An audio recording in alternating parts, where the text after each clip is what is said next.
Alô, amigos e amigas que acompanham a nossa transmissão direto pelo Facebook. Começa agora mais uma edição do Pode Morar, o podcast do mercado imobiliário. O Pode Morar tem um patrocínio de Solução Crédito Imobiliário, assessoria especializada em financiamento imobiliário. Saiba mais em soluçãocreditoimobiliario.com.br. Também BR Condos, a maior rede administradora de condomínios do Brasil. Saiba mais em brcondos.com.br. E Masti Soluções Contábeis, especializada na contabilização da construção civil. Acesse masticontábil.com.br. E nessa edição do programa vamos falar sobre as questões tributárias, que envolvem aí o ramo da construção civil. Para tanto, recebemos mais um especialista, o empresário contábil Fábio Steuernagel. Fábio, seja muito bem-vindo ao Pode Morar. Obrigado, boa tarde. Obrigado pela oportunidade de bater um papo aí sobre construção civil, tributação. Maravilha. A gente tem falado muito da Masti nos últimos tempos aí, patrocinadora aí do nosso programa, e eu queria começar falando que você contasse um pouco da tua história, na contabilidade, a história da Masti, como que ela se tornou essa referência nessa área que exige tanto conhecimento, uma das contabilidades mais complicadas, essa questão da construção civil. Queria que você contasse um pouco dessa história. Perfeito. A Masti fez agora 17 anos de mercado. E desde o princípio o nosso planejamento era ser especialista num segmento, como acontece em medicina, como acontece muito no direito, advogado trabalhista, advogado criminal. O nosso propósito foi ser especialista num segmento só. E escolhemos a construção civil, fizemos esse planejamento. E fica mais fácil você focar nos estudos e cercar um segmento só. E aí, desde então, há 17 anos já se passaram. A minha formação original é economista. Eu sou economista, quando eu comecei a minha primeira faculdade lá com 18 anos. Depois eu fiz ciências contábeis. E atuamos, o escritório atua no segmento de construção civil, no que cerca a construção civil, então incorporadoras, construtoras, engenharia, arquitetura, imobiliárias, toda essa parte de construção civil. E trabalhamos não só em Joinville, como temos clientes espalhados no Brasil inteiro, Joinville, Balneário Camboriú, Itapema, Itapuá, São Paulo, Rio de Janeiro, Porto Velho. Pois é, como é que vocês chegaram em Porto Velho? Como é que foi essa... Porto Velho a gente chegou através da Investcorp. A Investcorp é nosso cliente, e eles atuam na região de Porto Velho, incorporam lá. Então a gente está atuando lá em Porto Velho também. Com tecnologia hoje, a gente consegue atuar em qualquer lugar do Brasil. Mas existem muitas diferenças de um estado para o outro e a contabilidade precisa estar atenta a essas questões. Sim, a construção civil um pouco menos porque não trabalha com ICMS, O ICMS é um pouco mais complexo, Mas trabalha com ISS, então tem ISS com percentuais diferentes para cada município do estado do Brasil. Muito bem. E você falou ali dos ramos de segmento, que vocês atuam. E as pessoas geralmente confundem, Falam de construtora, mas na verdade estão falando de incorporadora. Coloca um ponto final nessa diferença. Qual é a diferença entre construtora e incorporadora? De repente até usando as questões que envolvem os tributos, enfim. Sim, é bem isso. O próprio proprietário, ele muitas vezes perde, não tem a noção, eu tenho uma construtora, eu tenho uma incorporadora. Enfim, são duas coisas distintas, A construtora é a que presta o serviço para executar a obra. É que tem a mão de obra lá direta, pedreiro, servente, armador, pintor, Essa é a construtora. Ela pode fornecer material ou não, mas ela presta o serviço para alguém. E a incorporadora é quem faz a gestão do empreendimento. Negocia o terreno, contrata a construtora, faz as vendas. Então, essa é a diferença. De uma incorporadora para uma construtora. Uma faz a gestão e a outra executa o empreendimento. Ele pode terceirizar uma dessas atividades, com outras empresas e pessoas. Sim. Normalmente uma incorporadora, as maiores principalmente, elas terceirizam a mão de obra, Então ela contrata uma construtora que vai fornecer a mão de obra para fazer o empreendimento dela. E muitas vezes essas construtoras subcontratam também outras construtoras menores, empreiteiras, mais conhecidas como empreiteiras, para poder executar o serviço, prestar o serviço. E essas questões, para a parte contábil, deve dar uma mão de obra incrível, Porque são contratações, subcontratações, essa é Perfeito, É que na construção civil nós temos, é muito importante a questão de mão de obra, para alocação de mão de obra no empreendimento, porque o empreendimento precisa recolher INSS, né? E esse INSS é recolhido através da mão de obra alocada. Então, o empreiteiro tem que alocar na CNO da obra, que é o Código Previdenciário da Obra, o subempreiteiro tem que fazer a mesma coisa, e às vezes no empreendimento você tem 10 empreiteiros, não tem um só. Então, tem que acompanhar mensalmente para poder verificar se está sendo feito de maneira correta ou não, né? A gente vai tentar fugir um pouco dessa situação, daqui a pouco a gente se aprofunda, mas até para um cidadão comum que está nos ouvindo e ele vai fazer uma obra, está pensando em fazer uma obra, já está fazendo uma obra, a pessoa física, quando ela constrói, ela se equipara a uma empresa, porque ela tem que fazer essas contratações de mão de obra também. Perfeito. Ou seja, ela precisaria pagar INSS sobre esses trabalhadores. Sim, também. Exatamente igual, né? A pessoa jurídica na física, nessa questão previdenciária, ela não muda. E essa atividade de construção, de incorporação, de venda de imóveis, ela é uma atividade de pessoa jurídica. Por mais que a pessoa física executa, faz a obra, mas vender na planta é uma atividade jurídica, não uma atividade física. Sim. Tanto é que, se fiscalizada pela Receita Federal, essa pessoa física vai ser equiparada a uma pessoa jurídica. Né? E se equiparada, ela tem todas as obrigações de uma pessoa jurídica, que nem balanço, né? Obrigações acessórias que a Receita Federal exige.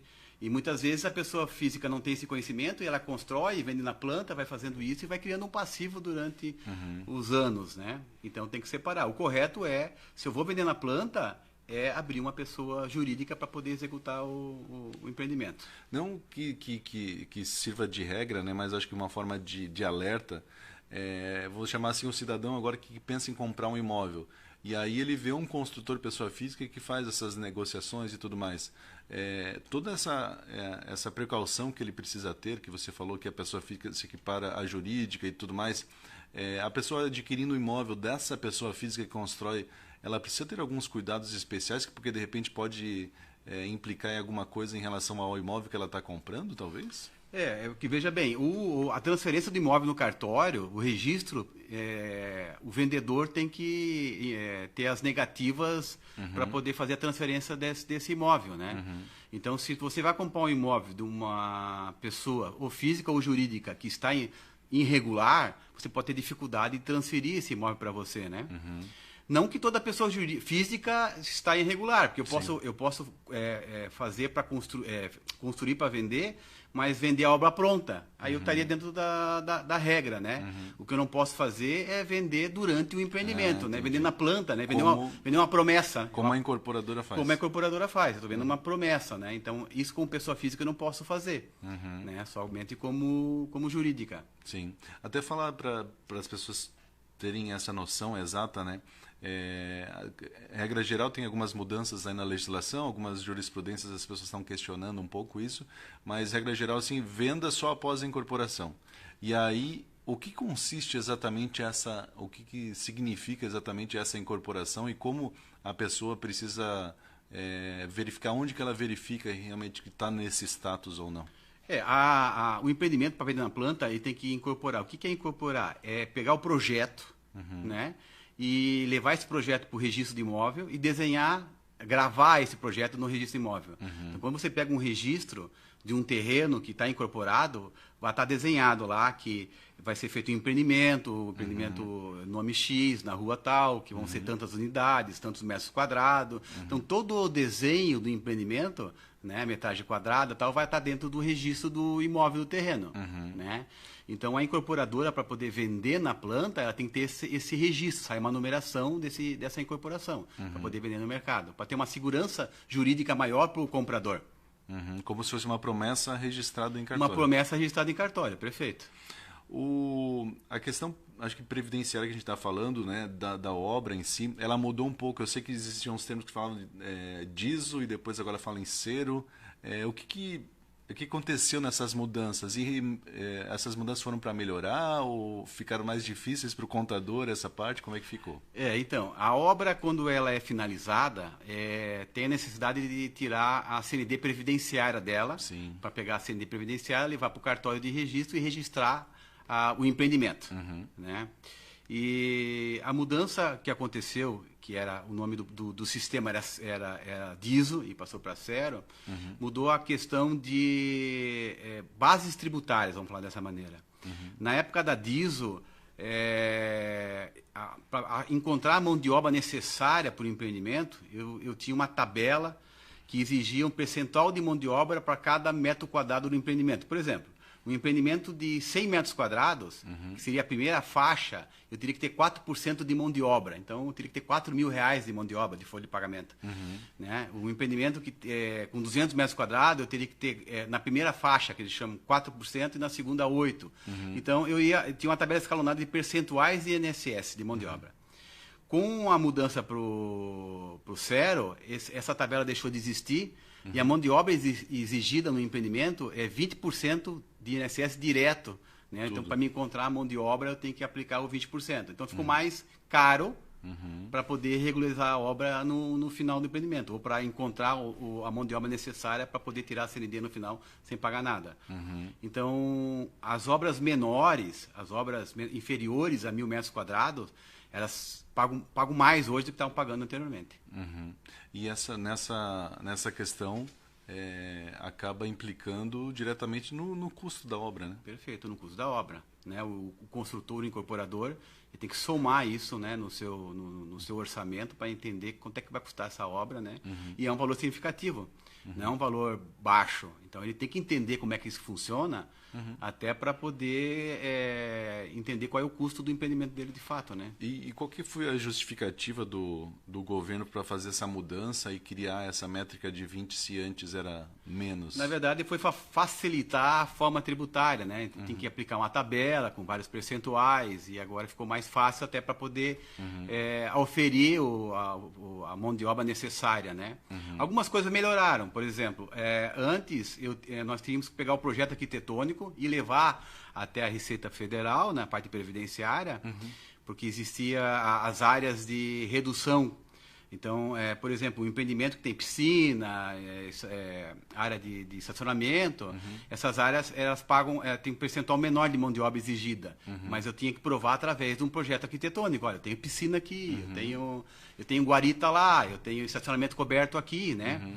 E agora, com o Cero, não tem mais essa necessidade. Existe uma tabela já, dentro da lei, que obras até 1.000 metros quadrados, multifamiliar, eu aplico um percentual de redução de 10%, ou seja, eu pego a varada de construção e só utilizo 90% da metragem quadrada, acima desse metro quadrado eu utilizo um outro percentual, então já está determinado por lei essas reduções. Eu não preciso mais pegar o projeto arquitetônico e fazer o cálculo junto ao... Então, no fim, não é o 20%, ainda tem uma aplicação de redução. Tem uma aplicação de redução. Né? Mas as obras maiores, o incorporador não sentiu. Que a tabela escalonada, que escalonava um percentual de 4%, 8%, 14% e 20%, ela era muito favorável para o pequeno construtor, para o médio construtor, aquele que faz geminado, empreendimento abaixo de 1.000 metros quadrados. Então, dificilmente ele atingia a base de 20% de mão de obra exigida. O incorporador que incorpora e vende empreendimentos de 5, 10, 20 mil metros quadrados, enfim, obras grandes, ele já estava praticamente na faixa de 20%, né? Então, ele não sentiu. O menor sentiu bastante. Sim, o mercado acaba sentindo isso de perto, né? Isso. Mas, de certa forma, olhando pelo lado contábil ou para o pequeno construtor, então, cabe cada vez mais ele ter um profissional ligado a isso, né? Que tenha esse conhecimento, porque caindo num percentual errado, né, é sujeito a multa e tudo mais. Sim, né? não, e fica mais caro, né? Então, assim, o planejamento da obra, ela inicia no início, né?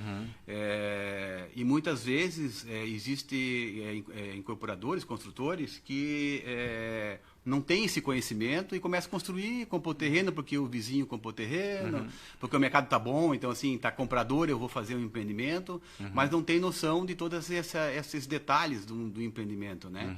Então, lá no início, quando você tira o alvará de construção, eu sempre digo lá no escritório que é o momento de sentar com o contador, com o profissional, para entender qual é a mão de obra necessária, né?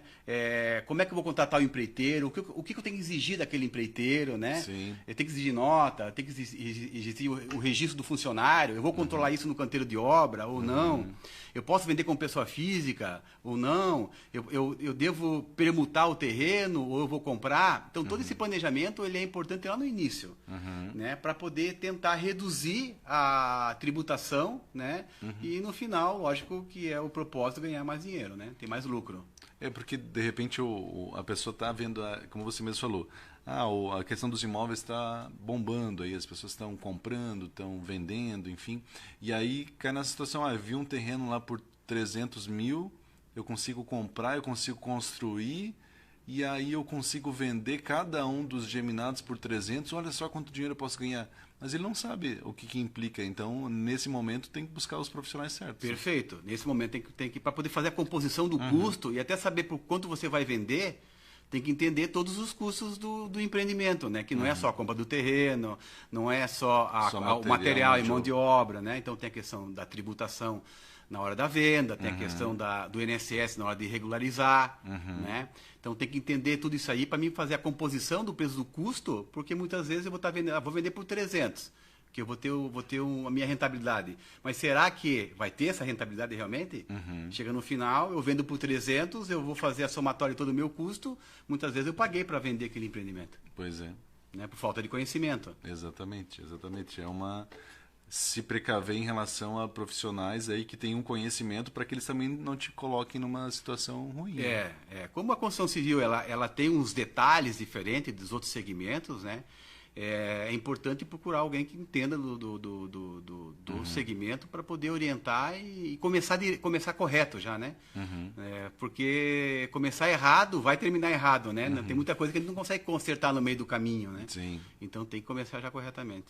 Queria perguntar para você sobre, também a gente está falando de algumas siglas aí, vamos chamar, né? A gente falou de DISO, falou de CERO, e tem umas siglas que estão relacionadas à construção civil, a parte da sociedade, da empresa, né? E que é bastante famosa, que é a tal da SPE, que é Sociedade de Propósito Específico, e SCP, Sociedade em Conta de Participação. Queria que você explicasse um pouco desses tipos de sociedade, tipos societários, vamos chamar assim. Sim. O incorporador, é comum no mercado ele buscar parceiros para fazer empreendimento, investidores. Né? E eu tenho formas de fazer esses contratos de sociedade, de investimento, para poder executar aquele empreendimento. Às vezes um empreendimento maior, um empreendimento com custo elevado, e eu busco parceiros para poder viabilizar aquele negócio.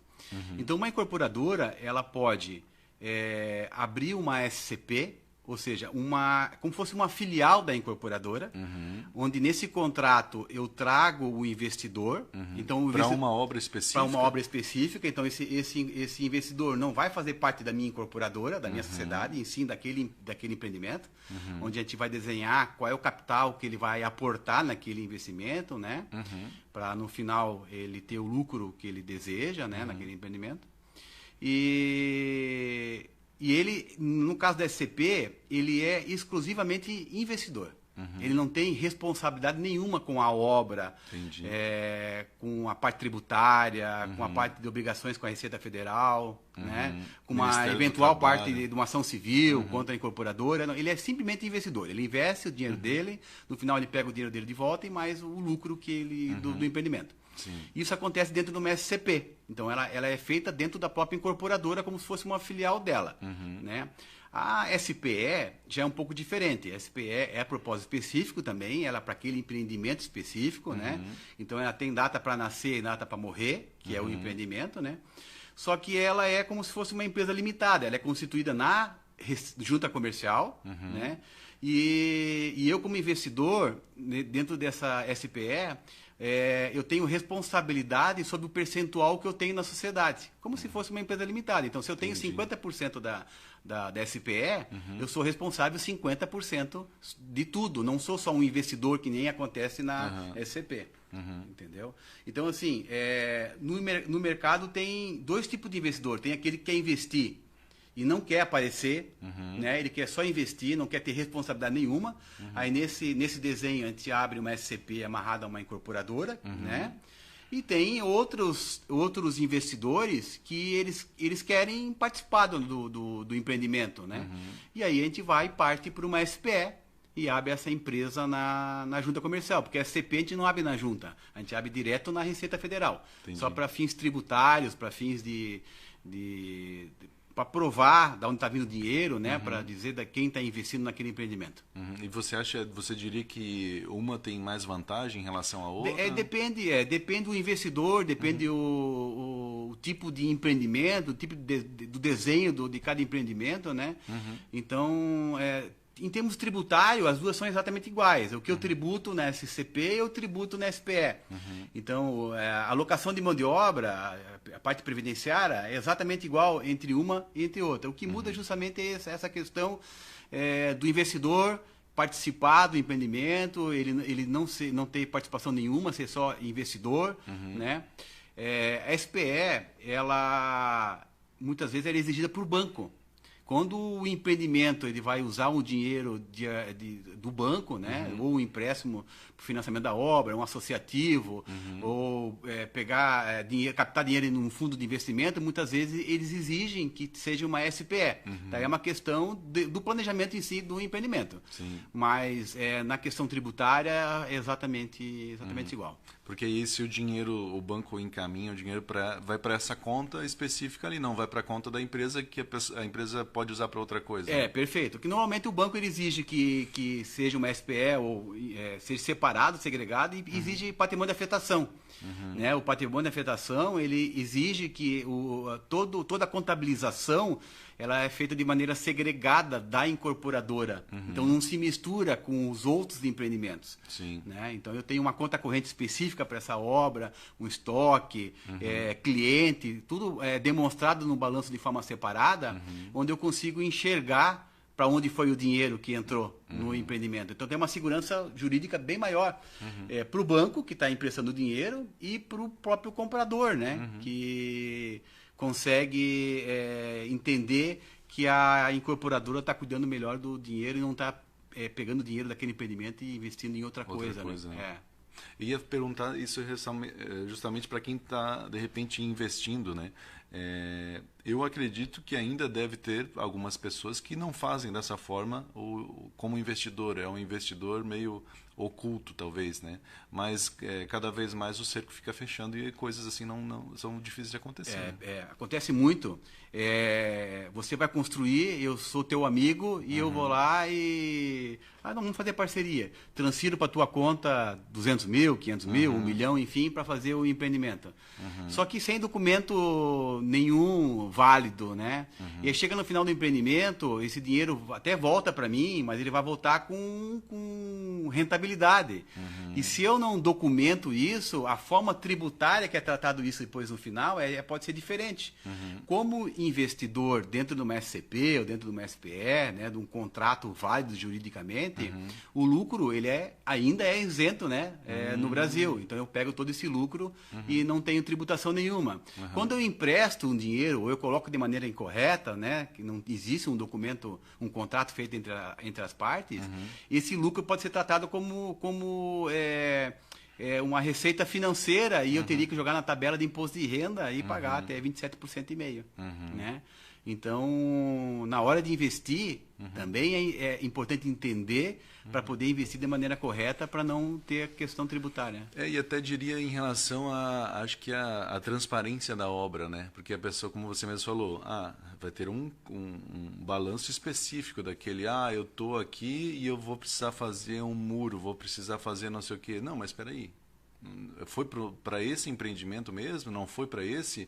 Prova através do balanço. Então, valores, eu vou esconder coisas, vou comprar sem nota, vou não sei o quê. Não, nesse caso, vai precisar ser bem redondinho o negócio para realmente ter um resultado final. Então, fica transparente para todas as partes. Transparente para todas as partes. Eu consigo enxergar o caminho do dinheiro.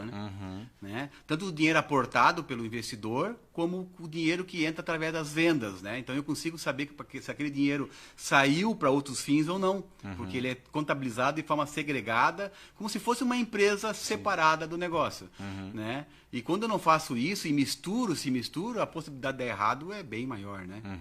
Para o próprio comprador, né? O comprador saber que uma obra, por exemplo, é afetada e que é feita dessa maneira, existe uma segurança. Vou comprar um imóvel na planta, né?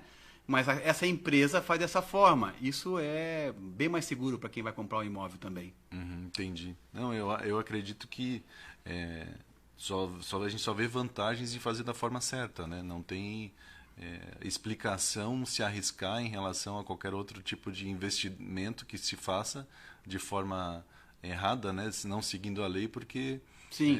Há uma segurança em relação a isso. E assim que a obra é concluída, então essa sociedade é encerrada, é isso? Assim que a obra é concluída, né, vendida a última unidade e recebida, né, essa obra é destratada, né, devolvendo o capital para o investidor e o lucro para o investidor, e ela é destratada, fechada e a vida que segue. Né? Para começar um outro empreendimento, se abre uma nova SCP, uma nova SPE e assim por diante. Muito bem, já que a gente está falando disso, né, eu vou ter que, apesar de o Fábio estar aqui, eu quero destacar mais uma vez que nós temos o apoio da MAST Soluções Contábeis. É uma empresa especializada na contabilização do segmento da construção civil. São mais de 16 anos de mercado, 17 anos de mercado, atuando com uma equipe de ponta, entregando qualidade, eficiência, agilidade. São mais de 350 clientes e tem um novo cliente aqui a partir de janeiro, né, Fábio? Que um grande cliente, uma grande incorporadora da cidade, que também busca a MAST como uma solução para a questão contábil, para não correr os riscos. Então você não corra riscos também. Procure uma empresa especializada neste ramo. Se você é incorporador, construtor, se você é engenheiro, arquiteto, corretor, enfim. E se você também a MAST também é especializada em holding. Daqui a pouco a gente vai falar sobre isso, né, Fábio? Então evite problemas, procure a MAST. Saiba mais em mastcontábil.com.br ou MAST Contábeis no Instagram.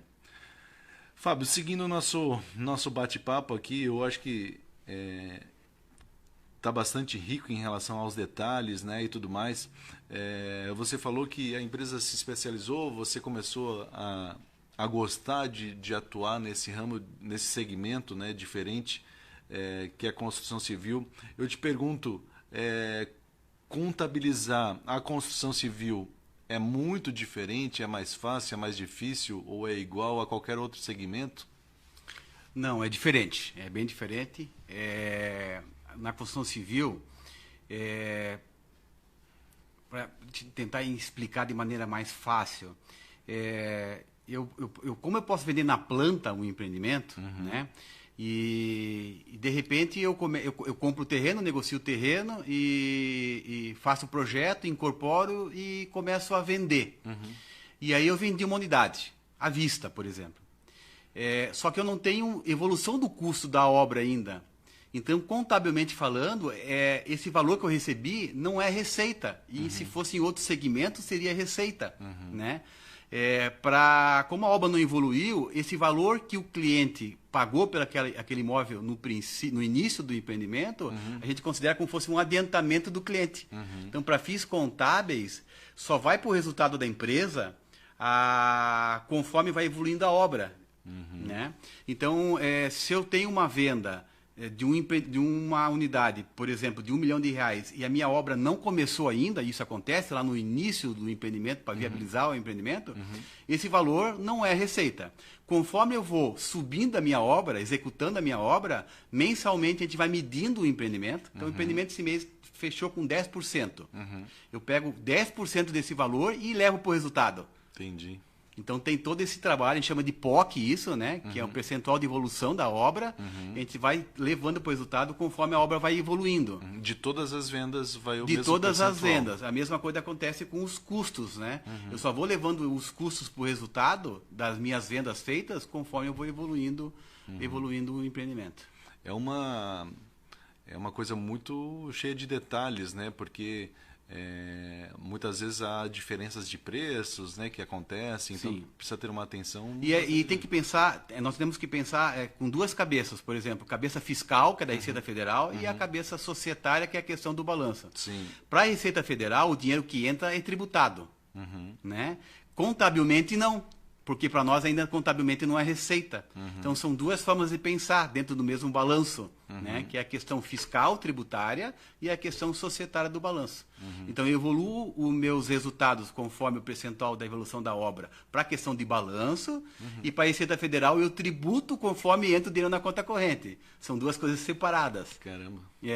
Então, se o profissional não tem conhecimento, ele vai se perder no meio do caminho.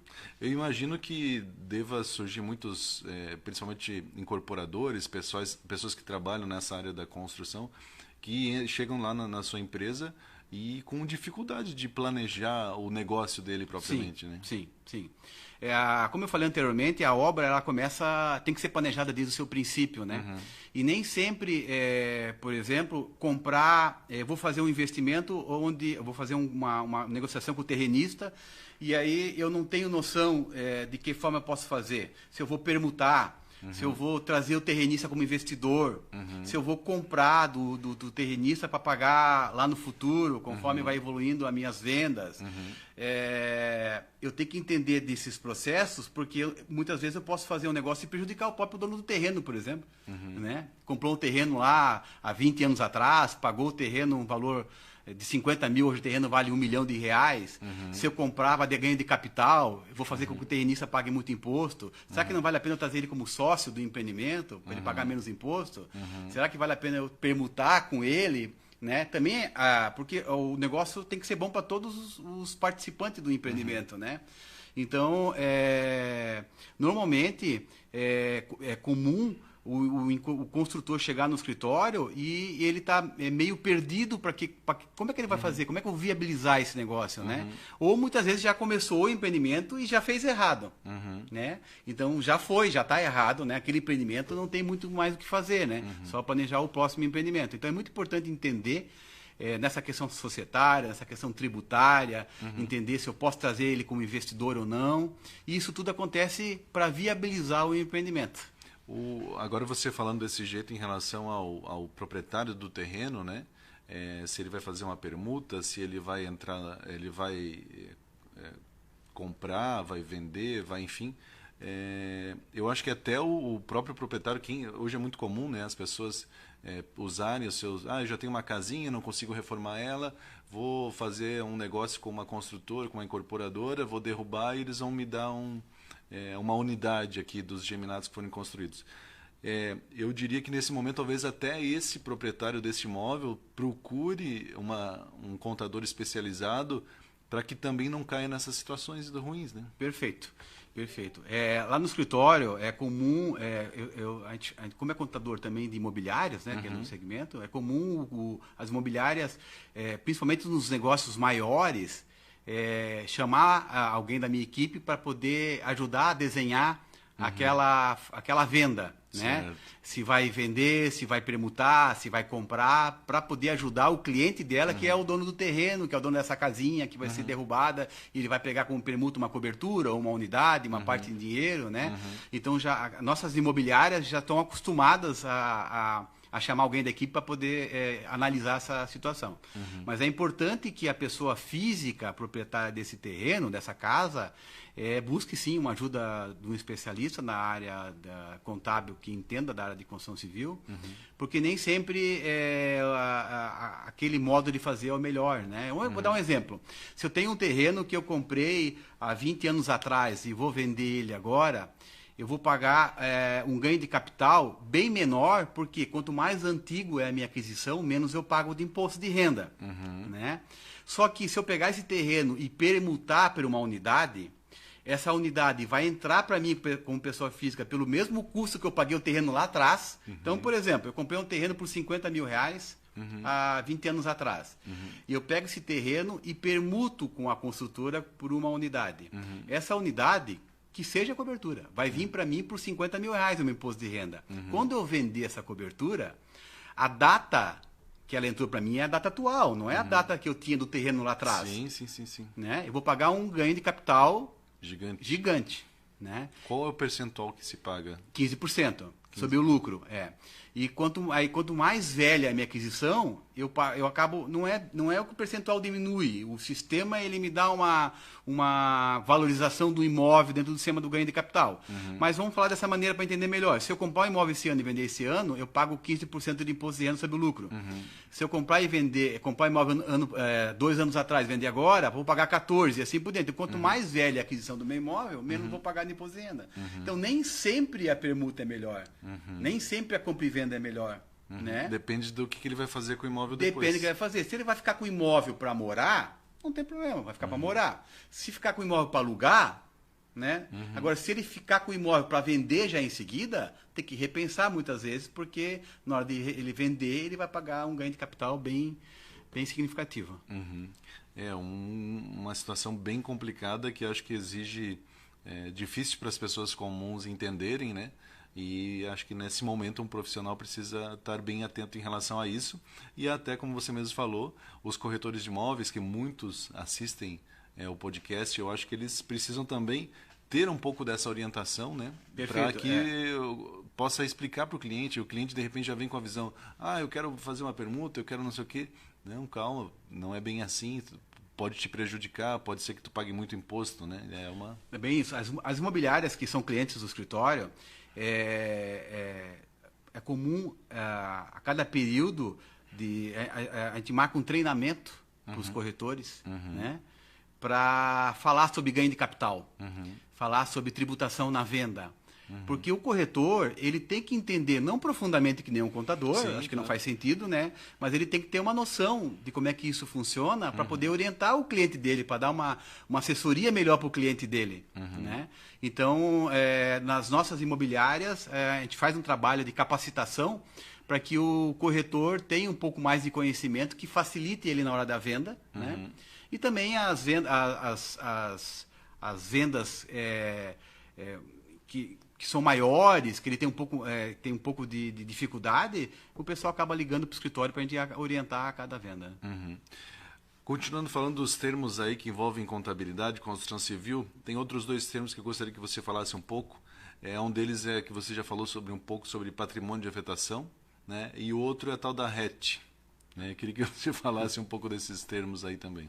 Então, o patrimônio da afetação, todo mundo acha que o patrimônio da afetação e RET é a mesma coisa. Não, são duas coisas distintas, né?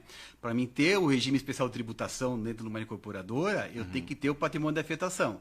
Mas necessariamente o patrimônio da afetação eu não preciso ter a RET. O patrimônio da afetação, pelo Código Civil, o que significa? Que é uma averbação que a gente faz no cartório, né, em cima do registro do terreno, e significa que aquele empreendimento ele não pode ser penhorado, não pode sofrer penhora de históricos da incorporadora, só do próprio empreendimento. Então é uma segurança para quem vai, para o banco que vai emprestar dinheiro para aquela incorporadora, para o comprador que vai comprar aquele imóvel. Então, quando a obra está afetada e a incorporadora sofre uma ação de terceiro, essa ação seja ela trabalhista, de um fornecedor, uma execução de alguém, se não for do próprio empreendimento, for de um empreendimento anterior, essas matrículas não podem ser penhoradas, porque não fazem parte desse empreendimento, né? São de empreendimentos anteriores, então dá uma segurança maior. Isso é a afetação de patrimônio. O regime especial de tributação é a possibilidade que a Receita Federal me dá de pagar menos imposto, né? Normalmente uma incorporadora ela tributa no lucro presumido, que hoje o percentual é 5,9% sobre o valor da venda, mas eu tenho a possibilidade de pagar 4% de imposto, né? Praticamente 2% a menos. Mas para mim ter essa possibilidade, eu tenho que... Opa, bati aqui. Eu tenho que ter a afetação do patrimônio, né? Fazer um processo na Receita Federal, onde eu encaminho a afetação com o registro do imóvel, encaminho, né, incorporado, encaminho as negativas da empresa e solicito para a Receita Federal o regime especial de tributação para que a incorporadora pague menos imposto. Né? E aí tem essas exigências de segregar a contabilização, separar no balanço aquele empreendimento, né? Ter uma conta corrente específica, para não misturar o dinheiro entre contas, né? E aí isso é feito dentro do patrimônio de afetação junto com o RET. Você teve alguma experiência já com aqueles casos de construtoras que começaram a obra, venderam os empreendimentos, às vezes muita gente até pagou integralmente, né? Sei lá, e a incorporadora desistiu, foi embora e a obra ficou lá. Você teve alguma experiência com clientes envolvendo esses casos assim, não? Não, que bom que não, né? Que bom que não. Mas não é... de vez em quando no mercado aparece alguma coisa desse nível, né? O setor de incorporação é um setor que movimenta muito dinheiro, né? Uma obra sai caro, né? Movimenta dinheiro. Um cálculo errado. Uma distorção do custo pode fazer com que o incorporador não consiga finalizar aquele empreendimento, né? Então é muito importante você analisar de quem tu vai comprar, o histórico do incorporador, né? Quem é esse incorporador? Então por isso que o planejamento ele é fundamental para esse segmento, né? Porque como movimenta muito dinheiro, qualquer cálculo errado, eu vou sentir dificuldade financeira para poder finalizar esse empreendimento, né? Então procurar comprar de empresas que incorporam, de empresas que têm patrimônio de afetação. Isso ajuda bastante para poder peneirar os bons, né, dos não bons. Né? O que acontece nesses casos? É puramente mistura de caixas que acabam... muitas vezes... Assim, quando eu faço patrimônio de afetação, já é uma garantia que eu não posso pegar esse dinheiro e tirar dentro daquele empreendimento. Quando eu não faço... ou até quando eu faço e não cumpro a lei, né? É porque o dinheiro foi usado para outro fim, né? Ou é um desvio de custo muito errado no planejamento, né? Meu orçamento foi feito de maneira muito errada, né? Onde eu orcei que ia gastar 5 milhões e no final deu 7, 8, né? Sim. E aí o incorporador não teve caixa suficiente para poder executar o empreendimento, né? Ou é realmente não é organizado. Ele pega o dinheiro daquele empreendimento e paga uma conta de outro empreendimento, do empreendimento anterior que já ficou com pendência, ou retira o dinheiro da empresa para outro fim, né? Normalmente acontece por ele não ser organizado, né? E também muitas vezes por não entender o negócio, né? Não entender o negócio e como movimenta muito dinheiro, eu tenho que tomar esse cuidado. Sim. Só voltando um pouco naquela situação que você tinha falado antes de SCP e SPE, a pessoa que entra nesse tipo de sociedade, ela pode a qualquer momento exigir um balanço, alguma demonstração de resultado para poder acompanhar essas distorções? Sim, Normalmente o incorporador que trabalha com investidor, ele, dentro do processo administrativo dele, né, no operacional, ele já tem uma apresentação que ele faz mensal da evolução do empreendimento. E essa apresentação não mostra somente a evolução da obra, suas etapas, né? As fotos do empreendimento, enfim, também mostra a questão financeira, mostra o orçado versus realizado daquela etapa, mostra os balanços, né? Para o investidor ficar tranquilo que a obra está correndo conforme o planejado, né? Então é muito comum ter um sistema de apresentação de dados para o investidor e mensalmente é feita uma reunião, a grande maioria faz isso, faz uma reunião para prestar contas de cada fase do empreendimento, né? Para que o investidor fique tranquilo, né? Como ele não participa, no caso do SCP, por exemplo, ele não participa do empreendimento diariamente, né? Ele não está dentro da operação, né? Ele está só investindo o dinheiro como de fato estivesse investindo num banco, por exemplo. Então é muito importante para o investidor e para a incorporadora ter essa transparência, né? Esse processo de mostrar essas informações mensalmente para o investidor. E ele pode de alguma forma exigir que eu quero meu dinheiro de volta no meio da operação, ou ele tem que... Não, aí vai depender muito do contrato. Aí entra a questão de planejamento societário, que é muito importante, né? Como é que isso foi desenhado, né?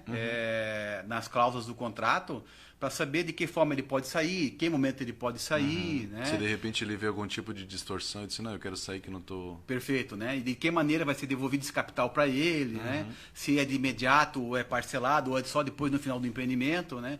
Porque também temos que ver os dois lados, temos que ver a garantia da entrega do empreendimento, né? Então, simplesmente você entra como investidor e quer sair do investimento agora, no meio do empreendimento, por nada, pode descapitalizar aquele empreendimento e eu ter dificuldade de entregar o empreendimento. Pois é. Então, os contratos, o contrato sempre é muito importante, né? Muitos não dão valor, mas quando vai precisar usar, vai ver que foi feito de maneira... foi copiado e colado, né? Foi lá no Google, buscou um contrato e copiou, colou, né? Não buscou um contador especializado, um advogado para fazer parceria e dar essa orientação também. Porque na hora que a gente precisa do contrato, ele está lá e está bem feito. Isso é importante. Na hora, às vezes, que a pessoa quer ver o contrato, daí que ela vai ler o contrato que diz o contrato, né? É perfeito. Antes ela não deu valor. É bem isso. Muito bem. Quero falar ainda aqui, Fábio, sobre os nossos parceiros da Solução Crédito Imobiliário. Muitas pessoas têm o sonho de adquirir a casa própria, um segundo imóvel, um imóvel na praia, enfim, e aí o que falta é o dinheiro. Então, ao invés de ficar percorrendo porta em porta de bancos, procure a Solução Crédito Imobiliário. Eles vão encontrar a alternativa que se encaixa exatamente no perfil para cada tipo de cliente. E para as construtoras também. Existem algumas modalidades exclusivamente para construtoras. Para você que precisa de capital de giro, para você que precisa terminar a sua obra e falta aquele dinheirinho ali para realmente dar aquele pontapé final, né, e fazer com que a obra seja concretizada, procure a solução. Saiba mais em soluçãocreditoimobiliario.com.br. Se a questão é financiamento de imóvel, nós somos a solução. Fábio, vamos falar agora... Tem bastante assunto aí para falar nesse quesito da contabilidade. E aí uma das vertentes que vocês atuam muito é a questão de holding, né? Que cada vez está sendo mais comum. E muitas vezes tem a ver até com a questão de imóveis, né? Porque a holding é para administrar imóveis ou... Enfim, existem outros tipos também, né? Queria que você falasse um pouco desse segmento, né? O que significa exatamente uma empresa holding, né? E quais são as particularidades que envolvem ela? Então, holding é um nome inglês, né? Mas significa administração, uma empresa de administração de imóveis, né? De administração, e ela serve para... Tem vários pilares, né? Existe a questão tributária, né? Muitas vezes eu tenho tenho vários imóveis na pessoa física, e na pessoa física eu tenho esses imóveis alocados, e a alocação na pessoa física vai para a tabela de imposto de renda, né? E a tabela de imposto de renda lá tributa da primeira faixa 7,5 e vai até 27,5, então eu posso, depende do valor de aluguel que eu recebo mensal, eu posso estar tributando no percentual máximo 27,5, né? Sim. E quando eu abro uma administradora de bens, e coloco esses meus imóveis da pessoa física dentro da administradora, eu vou tributar 11,33. É um percentual melhor, né, um imposto mais barato do que eu deixar o imóvel na pessoa física. A holding, ela começou a ser falada muito agora com a reforma tributária, né, porque existe aí ventilando que o percentual de TCMD vai aumentar, né? Não tem nada desenhado, nada ainda concreto, né? Mas está se falando. Então, assim, o que acontece? Quando eu faço uma transferência de patrimônio para filhos, eu pago TCMD. No inventário, eu pago TCMD. Sim. Né? Então, se esse percentual vai aumentar, eu tenho que ficar acompanhando, porque abrindo uma holding agora, eu vou fugir desse aumento, né?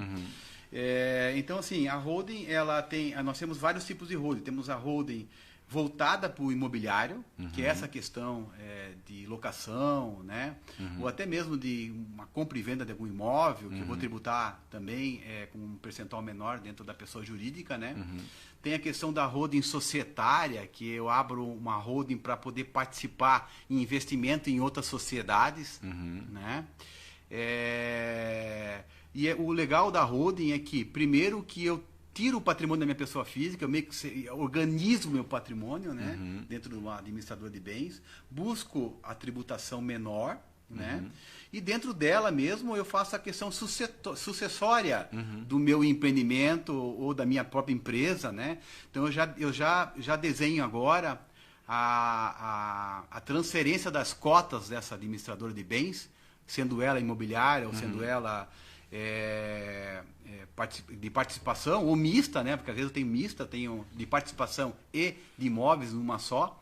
E eu já desenho essa doação de cotas para os meus filhos, né? E no momento que eu falecer, não vai para o inventário, né? Automaticamente já está no nome deles. Entendi. Então eu tenho várias vantagens. No contrato social já... No contrato social já, na abertura da holding, né? Da administradora de bens, a gente já desenha ou a doação, a doação 100% das cotas para os filhos, ou parte delas, depende muito da necessidade do cliente, né? Que ele quer...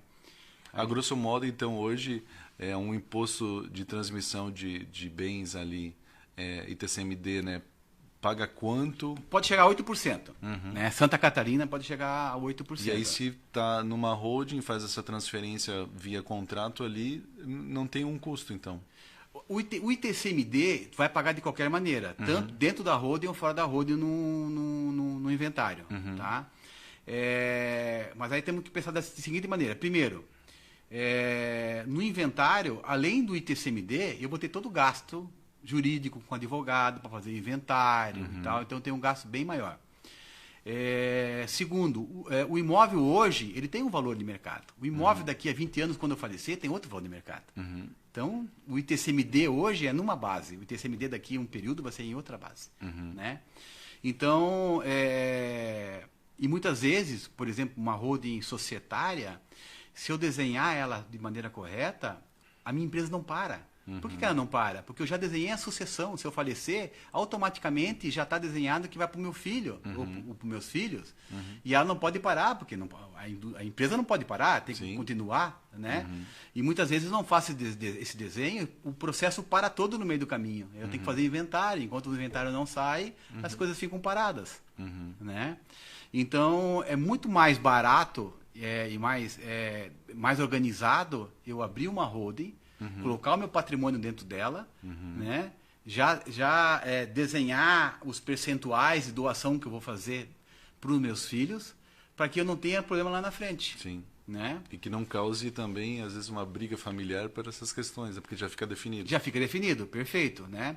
E assim, e nem sempre quem ficou, a esposa, os filhos, tem conhecimento também, né?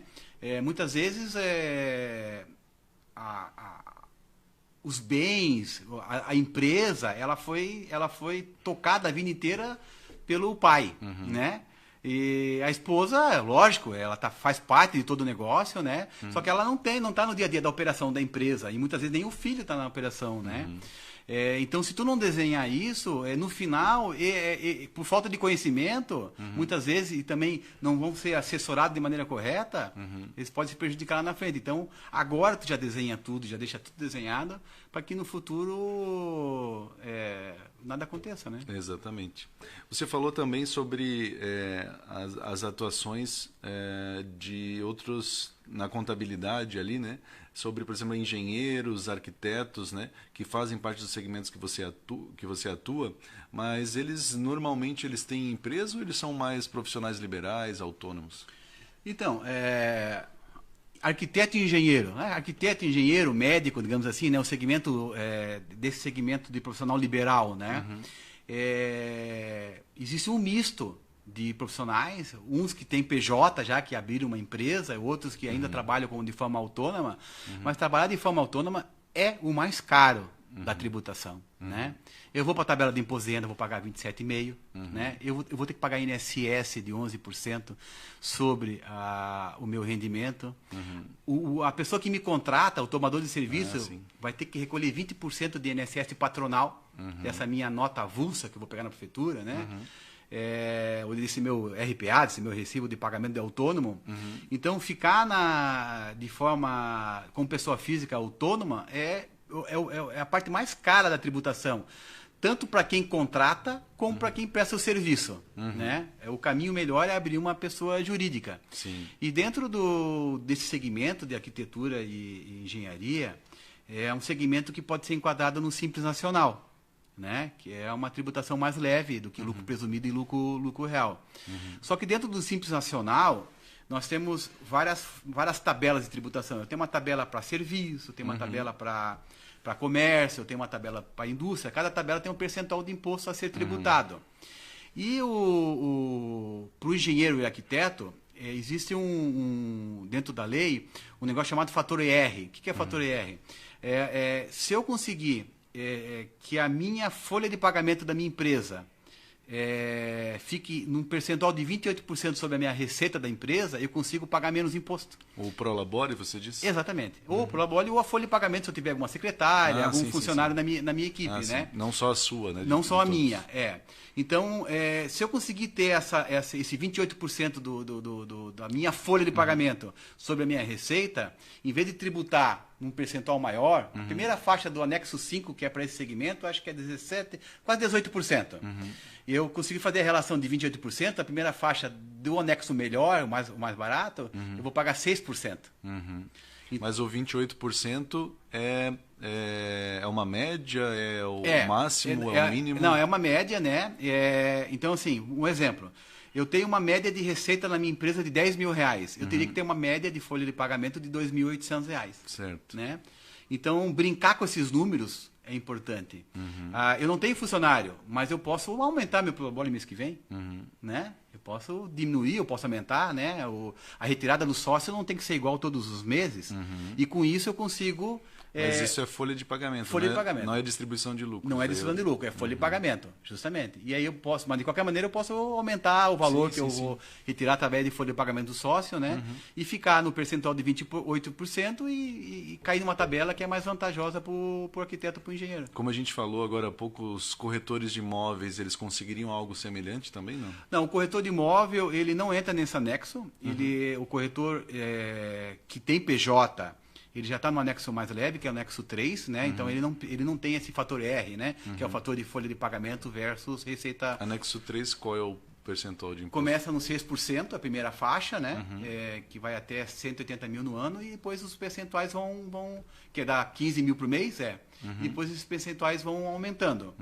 A classe do corretor de imóveis tentou se enquadrar no meio, não consigo ainda. Existe essa fumaça, essa briga lá dentro do Congresso para conseguir trazer com que o corretor venha para o MEI, mas eles não conseguiram ainda. Então, a forma mais barata de um corretor que acaba virando uma imobiliária, né? Ele abre uma empresa e vira uma imobiliária, né? Tributar seria no Simples Nacional, no anexo 3. Maravilha, então. Já na parte final da nossa entrevista, tem um assunto que eu quero tocar aqui ainda com você, Fábio, mas eu quero falar antes dos nossos parceiros da BR Condos. A BR Condos é uma empresa com sede aqui em Joinville, né, fundada em 2013 por uma equipe altamente capacitada, com mais de 25 anos de conhecimento, tanto em tecnologia quanto na questão de gestão empresarial. Eles são a maior rede de administradoras de condomínio do Brasil, né, presentes aí em mais de 150 cidades, administram mais de 2.000 condomínios por todo o Brasil. É a solução perfeita para atender tanto as necessidades dos síndicos como dos condôminos, né? Elimina assim a preocupação na escolha da administradora e no dia a dia do condomínio. Saiba mais em brcondos.com.br. Fábio, eu quero falar com você sobre um outro assunto, né?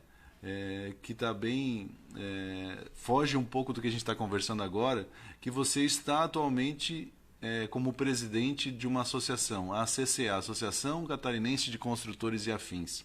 Fale um pouco sobre esse desafio que você assumiu, né, e o que a ACCA realmente faz, o que essa associação representa. Então, eu estou como presidente em 23 e 24, né? São 2 anos de gestão. A CCA, ela surgiu há 6, 7 anos atrás. Surgiu a união de vários construtores na época para buscar uma solução que, se eu não me engano, o episódio foi que para Minha Casa Minha Vida foi mudado, a Caixa começou a exigir que tivesse pavimentação em frente aos imóveis, né? E a lei mudou de repente e tinha construtores com estoque de unidades em ruas não pavimentadas. Não que o pessoal não concordava com isso, mas tudo bem, a lei pode mudar, mas espera aí, me dá um tempo, né, para mim poder primeiro vender o meu estoque. E aí surgiu a CCA. A CCA ela foi constituída e o primeiro trabalho nosso foi ir a Brasília, no Ministério das Cidades, falar com os deputados federais, do Estado, os senadores do Estado, buscar força política lá em Brasília para poder solucionar essa dor naquele período, né? É onde foi que ela surgiu. E de lá para cá, o nosso trabalho na associação justamente é esse, é trazer facilidades para o incorporador, para o nosso associado, né? Que é não só construtores, incorporadores, mas também afins, toda a cadeia, ela faz parte são mais de 150 associados, não só em Joinville, como várias cidades do estado de Santa Catarina, né? E nosso trabalho justamente é esse, lidar com o órgão público, ajudar, ser parceiro da prefeitura municipal da cidade, como é que a gente pode fazer aqui para poder ser mais rápido ao alvará de construção, para sair mais rápido o ABITS, como é que a gente pode melhorar aqui, né? Levar ideias para o município, né? Cobrar também, mas levar ideias, né? Para poder melhorar o andamento dos processos. Então esse é o trabalho da associação. E também na nossa gestão 2023-2024, a gente atuou bastante em capacitação do nosso associado. Então, muito curso, muito treinamento, muita palestra, né? Ontem mesmo teve um grande evento lá na Expoville, né? Perfeito. Ontem teve um grande evento na Expoville. Foi o dia inteiro de palestras, né? Teve palestras na parte da manhã sobre os bairros planejados, né? Na Cidade das Águas aqui de Joinville e Viva Parque lá de Porto Velho. Foi bem bacana. Porto Belo, né? Foi bem bacana a parte da manhã. Também teve um pessoal da Caixa Econômica falando sobre financiamentos, né, da Caixa Econômica, as linhas de financiamento. E no período da tarde tivemos métodos construtivos, steel frame, enfim, outros métodos construtivos. Então foi um dia de bastante conhecimento, bem legal, a casa estava lotada. Foi um evento que fechamos o ano com chave de ouro. Maravilha, né? Então, esse é um desafio que você assumiu até final do ano que vem. Até final de 24, sim. E ano que vem, o nosso foco continua sendo a capacitação, né? Estamos com a ideia o projeto ainda está no papel, de fazer, ter uma TV, a TV ACCA, né? Com informações para os associados, trazendo informação ou quinzenal ou mensal, né? Tem um canal para poder atualizar eles dos andamentos dos processos, do que está acontecendo, dos projetos, né? Então é um projeto que quer tentar implantar ano que vem, antes do final da minha gestão. Maravilha. Fábio, a gente passou aí do período que a gente geralmente usa em relação ao programa. Queria deixar esse espaço final aí para você deixar um recado, falar sobre alguma coisa que você acha importante, que por acaso a gente não abordou, né? E de certa forma também agradecer a sua presença, a sua disponibilidade para vir contar um pouco, né? E orientar as pessoas que estão nos acompanhando aí sobre um assunto tão pertinente, tão importante quanto essa questão da tributação sobre imóveis principalmente. Legal. Quero agradecer a oportunidade de estar aqui, batendo papo e mostrando um pouco do nosso dia a dia, do nosso processo, dos nossos produtos lá no escritório. E quero deixar aqui um recado para você, incorporador, você construtor, você do segmento da construção civil. Se quiser passar lá no escritório, conhecer a nossa estrutura, conhecer a nossa equipe técnica, fiquem à vontade, né? O nosso escritório fica aqui na Procópio Gomes, aqui pertinho da Van, número 485. Né? O nosso e-mail de contato é comercial@massosoluçõescontábeis.com.br. O nosso site é www.massicontábil.com.br, né? E estamos lá com as portas abertas para poder sempre ajudar o nosso parceiro, né? É muito importante o recado, acho que eu quero deixar para todos que estão assistindo, que é do segmento da construção civil, planejar é bem melhor do que consertar no final. É mais barato. Muito bem. Fechamos com chave de ouro, assim, esta edição do Pode Morar. Você que está nos acompanhando, muito obrigado pela sua audiência. Sempre a gente trazendo um conteúdo bastante relevante, bastante conhecimento técnico para você que é da área da construção civil ou você que está querendo adquirir um imóvel ou está pensando em começar a entrar nesse segmento, enfim. O objetivo do programa é isso, é orientação, ser um conteúdo relevante para quem está querendo ou já está inserido na área. Muito obrigado pela sua audiência, um grande abraço e até o próximo programa.